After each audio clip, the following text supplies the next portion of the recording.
Dois heróis enfrentam a morte. Já no século IX a Bíblia achava-se traduzida e o culto público era celebrado na língua do povo, na Boêmia. Mas Gregório VII tentava escravizar o povo, e uma bula foi expedida proibindo que o culto público fosse dirigido na língua boêmia. O Papa declarava ser agradável ao Onipotente que seu culto fosse celebrado em língua desconhecida. Mas o céu havia providenciado meios para a preservação da Igreja. Muitos valdenses e albigenses, expulsos de seus lares pela perseguição, vieram à Boêmia. Trabalharam zelosamente em segredo. Assim foi preservada a verdadeira fé. Antes dos dias de Hus, houve na Boêmia homens que se levantaram para condenar a corrupção na Igreja. Suscitaram-se os temores da hierarquia e iniciou-se a perseguição contra o Evangelho. Depois de algum tempo decretou-se que todos os que se afastassem do culto romano deviam ser queimados. Mas os cristãos olhavam à frente, para a vitória de sua causa. Um deles declarou ao morrer: levantar-se-á um dentre o povo comum, sem espada nem autoridade, e contra ele não poderão prevalecer. Já se erguia alguém, cujo testemunho contra Roma abalaria as nações. João era de humilde nascimento e cedo ficou órfão pela morte do pai. Sua piedosa mãe, considerando a educação e o temor de Deus como a mais valiosa das posses, procurou assegurar esta herança ao filho. Hus estudou na escola da província, passando depois para a Universidade de Praga, onde teve admissão como estudante carente. Na universidade, Hus logo se distinguiu pelo rápido progresso. Seus modos afáveis e simpáticos lhe conquistaram estima geral. Era adepto sincero da Igreja de Roma e fervorosamente buscava as bênçãos espirituais que ela professava conferir. Depois de completar o curso superior, ingressou no sacerdócio. Atingindo rapidamente a eminência, foi logo chamado à corte do rei. Tornou-se também professor e mais tarde o reitor da universidade. O humilde estudante, que de favor recebera a educação, tornou-se o orgulho de seu país e seu nome teve fama em toda a Europa. Jerônimo, que mais tarde se associou a Hus, trouxera consigo da Inglaterra os escritos de Wycliffe. A rainha da Inglaterra, convertida aos ensinos de Wycliffe, era uma princesa boêmia. Por sua influência as obras do reformador foram amplamente divulgadas em seu país natal. Hus inclinava-se a considerar favoravelmente as reformas advogadas. Conquanto não soubesse, entrara já num caminho que o levaria para longe de Roma. Dois quadros impressionam-nos. Por esse tempo chegaram a Praga dois estrangeiros da Inglaterra, homens de saber, que tinham recebido a luz e teriam vindo espalhá-la naquela terra distante. Foram logo silenciados, mas não estando dispostos a abandonar seu propósito, recorreram a outras medidas. Sendo artistas, bem como pregadores, pintaram em local franqueado ao público dois quadros. Um representava a entrada de Cristo em Jerusalém, humilde, montado em jumento Mateus 21:5, e seguido de seus discípulos, descalços e com trajes gastos pelas viagens. O outro estampava uma procissão pontifical, o Papa em suas ricas vestes e tríplice coroa, montado em cavalo magnificamente adornado, precedido de trombeteiros e seguido pelos cardeais e prelados em deslumbrante pompa. Multidões vieram contemplar os desenhos. Ninguém deixara de compreender a moral. Houve grande comoção em Praga, e os estrangeiros acharam necessário partir. Mas os quadros produziram profunda impressão e os levaram a estudar mais profundamente a Bíblia e os escritos de Wycliffe. Embora não estivesse preparado para aceitar todas as reformas advogadas por Wycliffe, Hus viu o verdadeiro caráter do papado, e denunciou o orgulho, a ambição e a corrupção da hierarquia. Praga é interditada, notícias foram levadas a Roma e Hus foi logo chamado a comparecer perante o Papa. Obedecer seria expor-se à morte certa. O rei e a rainha da Boêmia, a universidade, membros da nobreza e oficiais do governo, uniram-se num apelo ao pontífice para que fosse permitido a Hus permanecer em Praga e responder por delegação. Em vez de atender ao pedido, o Papa procedeu ao processo e condenação de Hus, declarando então achar-se interditada a cidade de Praga. Naquela época esta sentença despertava alarma geral. O povo considerava o Papa como representante de Deus, possuindo as chaves do céu e do inferno e possuindo o poder para invocar juízos. Acreditava-se que até que o Papa fosse servido remover a excomunhão, os mortos eram excluídos das moradas das bem-aventuranças. Todos os serviços religiosos foram suspensos. As igrejas foram fechadas. Celebravam-se os casamentos nos pátios das igrejas.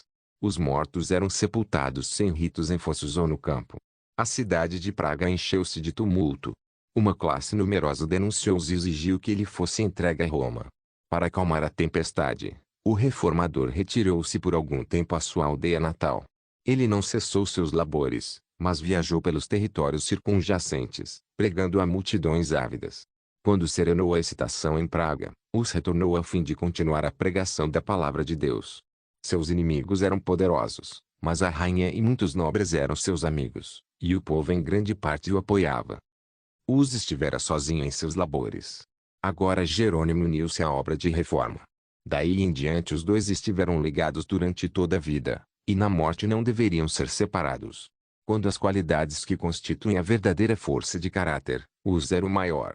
Jerônimo, com verdadeira humildade, se apercebia do valor do outro e cedia aos seus conselhos. Sob o trabalho unido de ambos, a reforma estendeu-se rapidamente.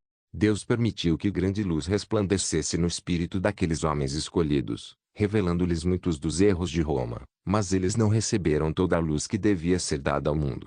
Deus estava guiando as pessoas para fora das trevas do romanismo, e ele os guiou passo a passo, conforme o podiam suportar. Se fosse apresentada como completo fulgor do sol do meio-dia para os que durante muito tempo permaneceram em trevas, teria feito com que se desviassem. Portanto ele a revelou pouco a pouco, à medida que podia ser recebida pelo povo. Persistiu o cisma na igreja. 3 papas contendiam agora pela supremacia. Sua luta encheu a cristandade de tumulto. Não contentes em lançar anátemas, recorriam à compra de armas e à contratação de soldados. É claro que necessitavam de dinheiro e, para arranjá-lo, os dons, ofícios e bênçãos da igreja eram oferecidos à venda. Com crescente audácia, Hus fulminava as abominações que eram toleradas em nome da religião. O povo acusava abertamente a Roma como causa das misérias que oprimiam a cristandade. Novamente a cidade de Praga parecia à borda de um conflito sangrento. Como em eras anteriores, o servo de Deus foi acusado de ser o perturbador de Israel. 1 Reis 18 e 17. A cidade foi novamente posta sob interdito, e Hus retirou-se para sua aldeia natal.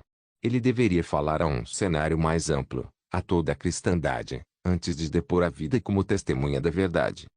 Um concílio geral foi convocado a reunir-se na cidade de Constança, sudoeste da Alemanha, convocado, a pedido do imperador Sigismundo, por um dos 3 papas rivais, João 23.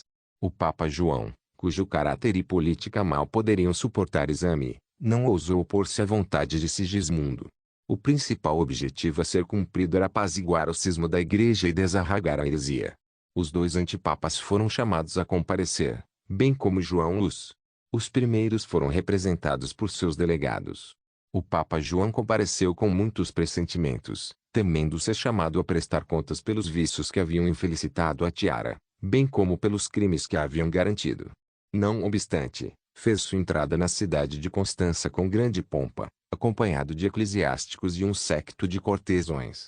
Vinha sob um palio de ouro, carregado por 4 dos principais magistrados. A hóstia era levada diante dele, e as ricas vestes dos cardeais e nobres ofereciam um espetáculo imponente. Enquanto isto outro viajante se aproximava de Constança. Hus despedira-se dos amigos como se jamais devesse encontrá-los de novo, pressentindo que esta viagem o conduziria à fogueira. Havia recebido o salvo-conduto do rei da Boêmia e outro do imperador Sigismundo. Contudo, fez seus planos encarando a possibilidade. Salvo-conduto do rei. Numa carta dirigida aos amigos, disse ele: meus irmãos, parto com um salvo-conduto do rei, ao encontro de meus numerosos e mortais inimigos. Jesus Cristo sofreu por seus bem-amados. Deveríamos, pois, estranhar que ele nos tenha deixado seu exemplo. Portanto, amados, se minha morte deve contribuir para a sua glória, orai para que ela venha rapidamente, e para que ele possa habilitar-me a suportar com lealdade todas as minhas calamidades. Oremos a Deus para que eu não suprima um tio da verdade do Evangelho, a fim de deixar a meus irmãos um excelente exemplo a seguir. Noutra carta, Hus falou com humildade de seus próprios erros, acusando-se de ter sentido prazer em usar ricas decorações e haver despendido horas em ocupações frívolas. Acrescentou, então, que a glória de Deus e a salvação das pessoas ocupem tua mente, e não a posse de benefícios e bens. Acautela-te de adornar tua casa mais do que tua vida, e, acima de tudo, dá teu cuidado ao edifício espiritual. Sê piedoso e humilde para com os pobres, e não consumas teus haveres em festas. Em Constança, Hus teve assegurada plena liberdade. Ao salvo-conduto do imperador acrescentou-se uma garantia pessoal de proteção por parte do Papa. Mas, com violação destas repetidas declarações, em pouco tempo o reformador foi preso por ordem do Papa e dos cardeais, e lançado em asquerosa masmorra. Mais tarde foi transferido para um castelo forte além do Reno e ali conservado prisioneiro. O Papa foi logo depois entregue à mesma prisão. Provara-se perante o concílio ser ele réu dos mais baixos crimes, além de assassínio, simonia e adultério, pecados que não convém mencionar. Foi ele finalmente despojado da tiara. Os antipapas também foram depostos, sendo escolhido um novo pontífice. Se bem que o próprio Papa tivesse sido acusado de maiores crimes que os de que os denunciaram os padres, o mesmo concílio que rebaixou o pontífice tratou também de esmagar o reformador. O aprisionamento de os despertou grande indignação na Boêmia. O imperador, a quem repugnava permitir que fosse violado um salvo-conduto, opôs-se ao processo que lhe era movido. Mas os inimigos do reformador apresentaram argumentos a fim de provar que não se deve dispensar fé aos hereges, tampouco a pessoas suspeitas de heresia, ainda que estas estejam munidas de salvo-conduto do imperador e reis. Enfraquecido pela enfermidade, o ar úmido e impuro do calabouço lhe acarretara uma febre que quase o levou à sepultura. Foi finalmente conduzido perante o concílio. Carregado de cadeias, ficou em pé na presença do imperador, cuja honra e boa-fé tinham sido empenhadas em defendê-lo. Manteve firmemente a verdade e proferiu solene protesto contra as corrupções da hierarquia. Quando se lhe exigia optar entre abjurar suas doutrinas ou sofrer a morte, aceitou a sorte de mártir. A graça de Deus o susteve. Durante as semanas de sofrimento por que passou antes da sentença final, a paz celestial encheu seu coração. Escreveu esta carta, dizia um amigo, na prisão e com as mãos algemadas, esperando a sentença de morte para amanhã quando, com o auxílio de Jesus Cristo, de novo nos encontrarmos na deliciosa paz da vida futura, sabereis quão misericordioso Deus se mostrou para comigo, quão eficazmente me sustentou em meio de tentações. Antevisão do triunfo. Na masmorra ele previu o triunfo que teria verdadeira fé. Em seu sonho viu o Papa e seus bispos apagando as pinturas de Cristo que ele desenhara nas paredes da capela de Praga. Esta visão angustiou-o, mas no dia seguinte viu muitos pintores ocupados na restauração dessas figuras, em maior número e em cores mais vivas. Os pintores rodeados de imensa multidão, exclamavam, venham agora os papas e os bispos, nunca mais as apagarão. Disse o reformador, a imagem de Cristo nunca se apagará. Quiseram destruí-la, mas será pintada de novo em todos os corações por pregadores muito melhores do que eu. Pela última vez foi levado perante o concílio, uma vasta e brilhante assembleia, o imperador, os príncipes do império, delegados reais, cardeais, bispos, sacerdotes e uma vasta multidão. Chamado à decisão final, declarou recusar-se a abjurar. Fixando o olhar penetrante no imperador cuja palavra empenhada fora tão vergonhosamente violada, declarou, decidi-me, de espontânea vontade, comparecer perante este concílio, sob a pública proteção e fé do imperador aqui presente. Intenso rubor avermelhou o rosto de Sigismundo quando o olhar de todos convergiu para ele. Pronunciada a sentença, iniciou-se a cerimônia de degradação. Sendo de novo exortado a retratar-se, replicou, volvendo-se para o povo, com que cara, pois, contemplaria os céus? Como olharia para as multidões de homens a quem preguei o evangelho puro? Não. Aprecio a sua salvação mais do que este pobre corpo, ora destinado à morte. As vestes sacerdotais foram removidas uma a uma, e cada bispo pronunciava uma maldição ao realizar sua parte na cerimônia. Finalmente, puseram-lhe sobre a cabeça uma carapuça ou mitra de papel em forma piramidal, em que estavam desenhadas horrendas figuras de demônios, com a palavra arquierege bem visível na frente. Com muito prazer, disse-os, levarei sobre a cabeça esta coroa de ignomínia por teu amor, ó Jesus, que por mim levaste uma coroa de espinhos. Morre na fogueira. Foi então levado para o lugar da execução. Imenso séquito acompanhou-o. Quando tudo estava pronto para ser aceso o fogo, uma vez mais foi ele exortado a renunciar a seus erros. A que erros, disse-os, renunciarei eu. Não me julgo culpado de nenhum. Invoco a Deus para testemunhar que tudo que escrevi e preguei foi feito com o fim de livrar pessoas do pecado e perdição, e, portanto, muito alegremente confirmarei com meu sangue a verdade que escrevi e preguei. Quando as chamas começaram a envolvê-lo, pôs-se a cantar, Jesus, filho de Davi, tem misericórdia de mim. E assim prosseguiu até que sua voz silenciou para sempre. Um zeloso adepto de Roma, que testemunhou a morte de Uzia de Jerônimo, que ocorreu pouco depois, disse: prepararam-se para o fogo como se fosse para uma festa de casamento. Não soltaram nenhum grito de dor. Ao levantarem-se as chamas, começaram a cantar hinos, e mal podia a veemência do fogo fazer silenciar o seu canto. Depois de consumido o corpo de Uz, suas cinzas foram ajuntadas e lançadas no Reno, e assim foram levadas para além do oceano, e daí espalhadas a todos os países da terra.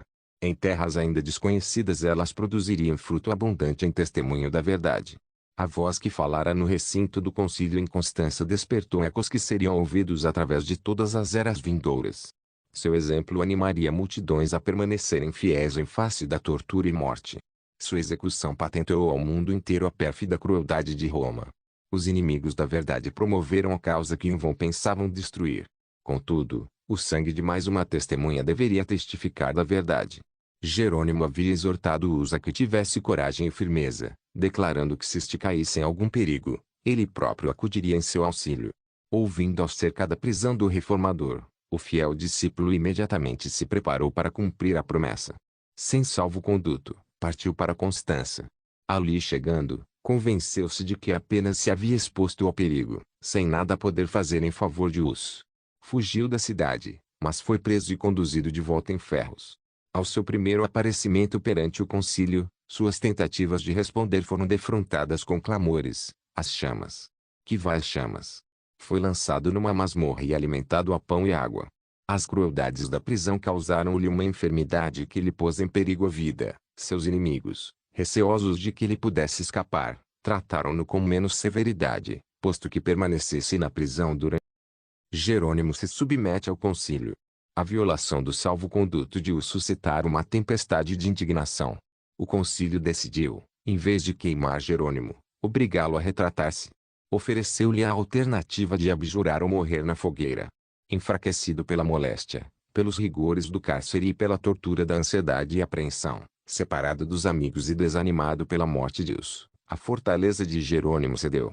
Comprometeu-se a aderir à fé católica e aceitou o voto do concílio antes de condenar as doutrinas de Wycliffe e de Uz, exceção feita, contudo, às sagradas verdades que eles haviam ensinado. Mas na solidão do calabouço ele viu mais claramente o que havia feito. Pensou na coragem e fidelidade de Uz e, em contraste, refletiu em sua própria negação da verdade. Pensou no divino mestre que por amor a ele suportara a morte na cruz. Antes de sua retratação encontrara conforto, em todos os sofrimentos, na certeza do favor de Deus. Agora, porém, o remorso e a dúvida lhe torturavam o espírito. Sabia que outras retratações ainda teriam de ser feitas antes que pudesse estar em paz com a Roma. O caminho em que estava entrando apenas poderia terminar em completa apostasia. Jerônimo se arrependia e adquire nova coragem. Logo foi ele novamente levado perante o concílio. Sua submissão não satisfizera aos juízes. Apenas renunciando sem reservas à verdade poderia Jerônimo preservar a vida. Decidira-se, porém, a confessar sua fé e seguir as chamas seu irmão mártir. Renunciou à abjuração anterior e, como moribundo, exigiu solenemente a oportunidade de apresentar sua defesa. Os prelados insistiram em que ele meramente afirmasse ou negasse as acusações lançadas contra sua pessoa. Jerônimo protestou contra tal crueldade e injustiça. Conservastes-me encerrado durante 340 dias numa horrível prisão, disse ele. Trazeis-me depois diante de vós e, dando ouvidos a meus inimigos mortais, recusais-vos a ouvir-me. Tende cuidado em não pecar contra a justiça. Quanto a mim, sou apenas um fraco mortal. Minha vida não tem senão pouca importância, e quando vos exorto a não lavrar uma sentença injusta, falo menos por mim do que por vós. Seu pedido foi finalmente atendido. Na presença dos juízes, Jerônimo ajoelhou-se e pediu que o Divino Espírito lhe dirigisse os pensamentos, de modo que nada falasse contrário à verdade ou indigno de seu mestre. Para ele neste dia cumpriu-se a promessa: quando vos entregarem, não cuideis em como, ou o que haveis de falar. Visto que não sois vós os que falais, mas o Espírito de vosso Pai é quem fala em vós. Mateus 10:19. Jerônimo havia estado durante um ano inteiro numa masmorra, impossibilitado de ler ou mesmo ver. No entanto, seus argumentos foram apresentados com tanta clareza e força como se houvesse tido oportunidade tranquila para o estudo. Indicou aos ouvintes a longa série de homens santos que haviam sido condenados por juízes injustos. Em quase todas as gerações houve aqueles que procuraram elevar o povo de seu tempo, e que foram rejeitados. O próprio Cristo foi condenado como malfeitor, por um tribunal injusto. Jerônimo declarou agora o seu arrependimento e deu testemunho de inocência e santidade do mártirus. Conheci-o desde a meninice, disse ele. Foi um homem excelente, justo e santo. Foi condenado, a despeito de sua inocência. Estou pronto para morrer. Não recuarei diante dos tormentos que me estão preparados por meus inimigos e falsas testemunhas, que um dia terão de prestar contas de suas imposturas perante o grande Deus, a quem nada pode enganar. Jerônimo prosseguiu: de todos os pecados que tenho cometido desde minha juventude, nenhum pesa tão gravemente em meu espírito e me causa tão pungente remorso, como aquele que cometi neste lugar fatídico, quando aprovei a iníqua sentença dada contra Wycliffe e contra o santo mártir, João Hus, meu mestre e amigo. Sim. Confesso de todo o coração e declaro com horror, que desgraçadamente fraquejei quando, por medo da morte, condenei suas doutrinas. Portanto suplico a Deus Todo-Poderoso, se digne perdoar meus pecados, e em particular este, o mais hediondo de todos. Apontando para os juízes, disse com firmeza: condenaste Wycliffe e João Hus. As coisas que eles afirmaram, e que são irrefutáveis, eu também as entendo e declaro como eles. Suas palavras foram interrompidas. Os prelados, trêmulos de cólera, exclamaram: que necessidade há de mais provas? Contemplamos com nossos próprios olhos o mais obstinado dos hereges. Sem se abalar com a tempestade, Jerônimo exclamou: ora, supondes que receio morrer? Conservastes-me durante um ano inteiro em horrível masmorra, mais horrenda que a própria morte. Não posso senão exprimir meu espanto com tão grande barbaridade para com que, destinado à prisão e morte. De novo irrompeu a tempestade de cólera, e Jerônimo foi levado precipitadamente à prisão. Havia, contudo, alguns nos quais suas palavras produziram profunda impressão, e que desejavam salvar-lhe a vida. Foi visitado por dignitários e instado a submeter-se ao concílio. Brilhantes perspectivas lhe foram apresentadas como recompensa. Provai-me pelas sagradas escrituras que estou em erro, e abjurarei, disse ele. As sagradas escrituras! Exclamou um de seus tentadores. Então tudo deve ser julgado por elas. Quem as pode entender antes que a igreja as haja interpretado? São as tradições dos homens mais dignas de fé do que o evangelho de nosso Salvador? Replicou Jerônimo. Herege!